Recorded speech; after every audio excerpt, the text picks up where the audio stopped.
একটু খেয়াল করে দেখেন। এই রিক্সা ধানমনি যাবে? হ্যাঁ স্যার যাবো। আচ্ছা ঠিক আছে, ভাড়া কত নেবে? স্যার আপনি দিয়েন যা খুশি, সমস্যা নেই, আপনি ওঠেন। আচ্ছা ঠিক আছে, আমার কিন্তু একটু তাড়া আছে, তাড়াতাড়ি যেতে হবে। আচ্ছা স্যার ওঠেন। আরে কি ব্যাপার, যাচ্ছ না কেন? তাড়াতাড়ি যাও। স্যার যাইতেছি, খারান। আরে কি আশ্চর্য, এরকম আস্তে আস্তে রিক্সা চালাচ্ছ কেন? একটু তাড়াতাড়ি চালাও না ভাই, আমার তো পার্টি আছে, লেট হয়ে যাবে আমার। স্যার চেষ্টা করতেছি, আমি তো রিক্সা চালাইতে পারি না স্যার, নতুন মানুষ। আরে বাবা, তুমি তো দেখছি আচ্ছা বিপদে ফেলে দিবে। তুমি যেহেতু নতুন রিক্সা চালাতে পারো তাহলে আসছো কিসের জন্য? আমাদের মতো মানুষকে বিপদে ফেলতে? স্যার কি করবো কন, আমার মা ক্যান্সারের রোগী, অসুস্থ অবস্থায় পড়ে আছে বিছনায়। আর আমি স্যার মাত্র স্কুলে পড়ি, এই অবস্থায় তো চাকরিও পাবো না। আর স্যার মানুষের দুয়ারে দুয়ারে যায় তো টাকা পয়সা চাইতে পারবো না। বাপটা মইরা গেছে, কি করবো স্যার? মায়ের চিকিৎসার লেগে, ওষুধের লেগে স্যার এই কাম করতে নামছে। এই শোনো, তোমাদের এইসব ইমোশনাল কথাবার্তা একদম আমাদেরকে শোনাতে আসবে না। ফাইজলামি পাইছো না?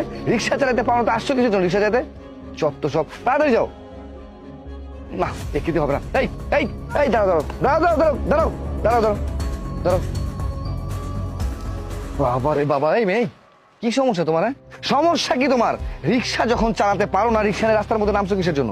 আর একটু হলে তো তুমি রাস্তার সাইডে নিয়ে যেতে, জীবনটাই তো আমার চলে যেত। ফাইজলামি করো। স্যার আমি দুঃখিত, আপনারা তো কইলাম স্যার আমি পারি না চালাইতে, নতুন স্যার নামছি রিক্সা লয়ে। আমি চেষ্টা করছি স্যার ভালোভাবে চালানোর, তারপরে যদি স্যার কিছু ভুল হয়ে থাকে আপনারা রাগ হইেন না।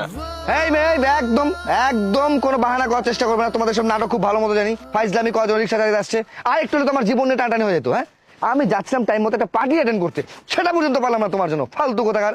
স্যার আমি আপনারা বিরক্ত করতে চাইনি, আপনারা তো কইছিলাম স্যার আমার মা ক্যান্সারের রোগী, আমার বাপে তো বাইচা নাই স্যার।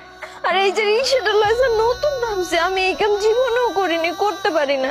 জানতো মাত্র স্কুলে পড়ি, মানুষজন ওইভাবে খেয়ালও করে না, জারি নেই বা কোনো সাহায্যের জন্য কইলে স্যার দুর্ব্যবহার করে।